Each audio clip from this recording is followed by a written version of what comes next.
Right, it is the start of wedding season, and if your mailbox isn't already filling up with invites, it probably will soon. So whether you're planning a wedding, like me, or attending one, there's etiquette to remember on both sides. So here with more, Sheila Keast, owner of Sheila Keast Etiquette. Thank you for joining us. Hi, nice to meet you today, Courtney. Before we get to all the wedding stuff, because trust me, I got questions, let's talk about etiquette in general. Is there something kind of just that we're all missing that we all could really step up our game? I would say going out to a restaurant, taking your children out to a restaurant, and having respect for those people around you, the servers, the people who are taking care of your meal, the young guy who's pouring your water. He's there to make part of your dining experience just as good as, say, the chef in the kitchen. Gotcha. So, you know, it's just be respectful of people around you and, you know, be considerate and, you know, please and thank you and all those little things Always make good for advice. an awfully good dining experience. All right, now let's talk about the wedding. So first we're going to start with the pre-wedding celebration. The bridal shower. Right. You say,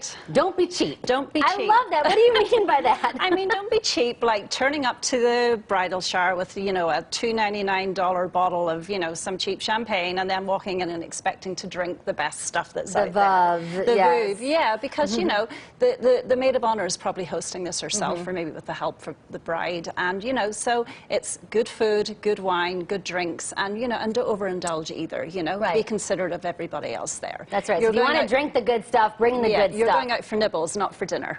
That's a good idea. You see? All right. Yeah, exactly. Alrighty. Now let's talk about a destination wedding. For me, everybody's flying in, so it is a destination for me. Not for my fiance, Chris, but, you know, I need to be considering cost, I'm assuming. Right, and destination weddings are fun for the bride and groom. You've planned this ahead of time, but then you think of your guests who are going to show up for this wedding. You've got to consider the costs of the wedding, the cost of them getting there, the cost of the accommodation, and then, you know, the outfit, and then, of course, people plan all these amazing events forget as about well. all those expenses. Yeah, exactly. So, you know, think about it before you decide to head off to the Bahamas or, you know, off to Australia or somewhere to have this ginormous wedding, you know. It's going to cost a lot for your guests to get there. Now, this is actually a question I have as a guest myself. If I do fly to your wedding, do I have to spend another $200 or $300 on a gift? I would say that given the cost of going there, like, I think you actually attending the wedding is the gift. Okay, especially when it's that far away. Right. Now, if you're really best friends, like I'm sure when you get married, your girlfriends will. Yes, they're coming. Beautiful gifts. So yeah, but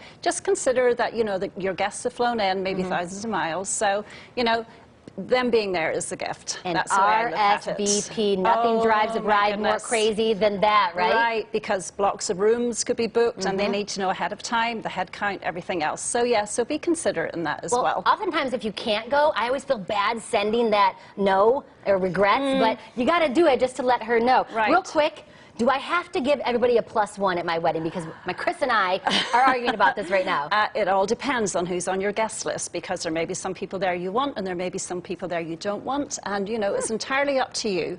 It's your day. You do what you want to do to make it as perfect for you as it can be. You hear that, Chris? It's entirely up to me. You heard it. Entirely up to me. Thank you so much. You're most I'm not sure that's exactly what you said, but that's how I'm taking it. All right.